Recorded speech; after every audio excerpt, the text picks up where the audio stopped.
Un document issu des services de renseignement lève le voile sur les mécanismes qui ont permis au Hezbollah libanais de projeter plus d'une cinquantaine de missiles sol-sol à longue portée, ouvrant ainsi la séquence baptisée Kaibar 1, une action qui ne ressemble en rien à un simple épisode supplémentaire, mais qui impose une véritable cassure dans la trajectoire du conflit actif depuis mars 2026, apparaissant comme une riposte méthodiquement calculée, presque glaciale, aux opérations terrestres d'envergure menées par la 91e division israélienne sous des appellations aussi théâtrales que rugissement du lion ou colère immonde. Tandis que cette démonstration de puissance, reconnue jusque par les médias officiels israéliens, ne relève ni d'une improvisation, ni d'un élan émotionnel, mais s'inscrit dans le prolongement d'un travail de renseignement d'une intensité exceptionnelle, long, complexe et extrêmement coûteux, dont le prix le plus lourd s'incarne dans l'élimination de Hassan Mlad, figure centrale du renseignement du Hezbollah, tombé au cœur d'un affrontement invisible où se mêlent guerre électronique, intrusion numérique et piratage des systèmes d'écoute les plus avancés. Bien que ces infrastructures aient été lourdement martelées, le Hezbollah semble défier toute logique en démontrant une capacité presque déroutante à se relever instantanément, reconstruisant ses dispositifs de lancement en pleine bataille grâce à des réseaux alternatifs et à une montée en cadence spectaculaire de sa production d'armement local, ce qui lui permet d'enchaîner des tirs massifs, parfois par dizaines de missiles en une seule vague, frappant avec une précision redoutable le nord et le centre du territoire israélien, en visant directement les zones sensibles et les centres de renseignement, persuadé d'avoir verrouillé l'issue du conflit, tandis que, dans l'ombre, sa puissance opérationnelle repose sur une forme de renseignement externalisé combiné à l'usage intensif de drones miniatures baptisés Visint, évolution sophistiquée des anciens modèles Oupo de l'époque Hassan Nasrallah. Ces engins sillonnant méthodiquement le ciel pour traquer le moindre déplacement des forces israéliennes, surveiller ports et bases logistiques et transmettre en continu des coordonnées précises aux unités de frappe. Face à cela, Israël ne se contente plus d'objectifs militaires classiques et élargit son offensive à l'ensemble du tissu civil au sud du Litanie et de Todla, où les appels répétés à l'évacuation sont perçus par certains analystes comme une stratégie visant à briser l'environnement social soutenant le Hezbollah, s'apparentant à une forme de représailles structurelles contre les populations locales.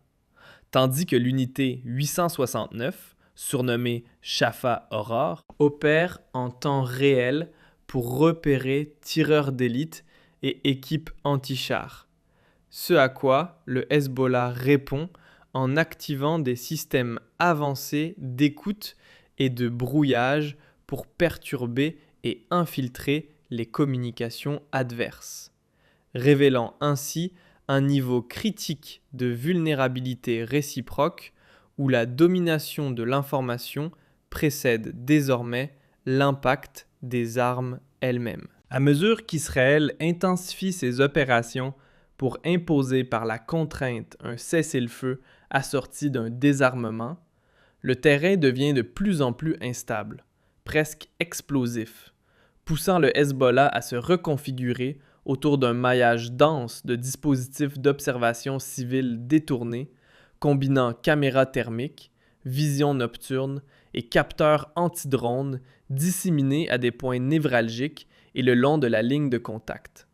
Pendant qu'en parallèle, l'État hébreu déploie une surveillance tentaculaire du réseau mobile libanais,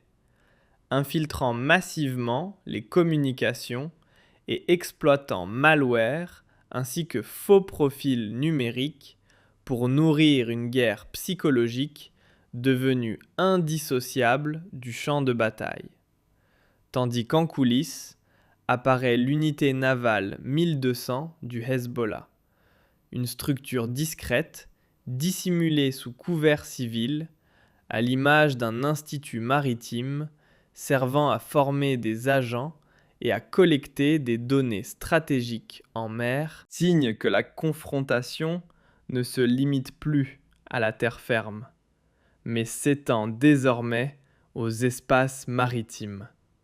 où plane la menace d'opérations asymétriques capables de viser plateformes gazières et ports vitaux, expliquant l'état de vigilance quasi permanent de la marine israélienne face à des incursions que les systèmes de défense classiques pourraient difficilement neutraliser. Au centre de cette mécanique de guerre, la force Al-Radwan s'impose par la sophistication de ses réseaux de collecte d'informations et par la qualité de ses unités de reconnaissance, malgré les frappes ciblées contre ses centres de commandement et l'élimination d'Abu Ali Ryan, chef régional, ainsi que de plusieurs de ses membres lors d'une attaque en mars 2026 ayant visé 6 de ses quartiers généraux. Et pourtant, contre toute attente, le Hezbollah encaisse le choc et poursuit ses opérations avec une détermination presque déconcertante, enchaînant des bombardements massifs contre des localités comme Kiryat Shmona, Metoua, Al-Malia, Deon Avivim, Ramoth Naftali ou Zaret Shomera, tout en coordonnant des frappes de drones contre les bases de Méron et de Gab, révélant un niveau d'orchestration opérationnelle particulièrement élevé, auquel s'ajoutent des attaques contre le centre de commandement nord à Ado et les bases d'Anzetim, Hamima et Shimson, autour du lac de Tibériade, envoyant un signal militaire sans équivoque. Les lignes d'approvisionnement israéliennes ne sont plus à l'abri, désormais exposées jusqu'à la mer Sidé, ce qui fragilise la confiance du commandement israélien dans la progression terrestre et donne à cette campagne, pourtant ambitieuse, l'allure d'un effort insuffisant face à une force capable de frapper en profondeur pour désorganiser la logistique et les arrières. Avec la proclamation de l'opération Khaybar 1, le décor change brutalement. On quitte le registre des affrontements sporadiques pour entrer dans une séquence que le Hezbollah lui-même décrit comme une lutte de survie,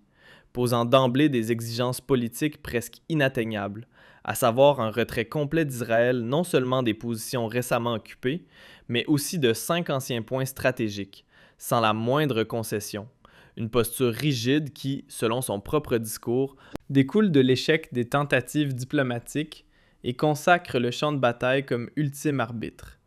tandis que les analystes notent que les salves massives de missiles, parfois bien au-delà de 50, voire d'une centaine, combinées à l'usage de drones suicides, ont mis en lumière une vulnérabilité inattendue d'Israël sur le plan du renseignement, malgré son avance technologique affichée. Paradoxalement, la guerre électronique, bien qu'elle ait coûté la vie à plusieurs cadres importants du mouvement, n'a pas freiné ses capacités d'innovation opérationnelle, permettant l'émergence de stratégies parallèles capables de contourner les systèmes adverses et de mener des actions difficilement neutralisables, installant ainsi une nouvelle logique de conflit où l'affrontement direct cède la place à une guerre d'usure multidimensionnelle, où chaque profondeur répond à une autre et où l'information devient un champ de bataille à part entière, au point que certains cercles décisionnels israéliens reconnaissent, à demi-mot, la difficulté de remporter une victoire nette sans subir des pertes internes lourdes et des atteintes à leurs infrastructures stratégiques. Dans cette mutation vers une guerre dominée par les flux de données et les réseaux de capteurs, le Hezbollah a imposé une discipline de communication quasi hermétique, s'appuyant sur des fibres optiques souterraines privées et sur des messagers humains pour contourner la supériorité israélienne, même si l'élimination de MAD a rappelé brutalement que les technologies de détection thermique et les algorithmes prédictifs israéliens restent redoutablement efficaces. Mais malgré ces menaces, la capacité de l'opération Khaybar à submerger le système Iron Dome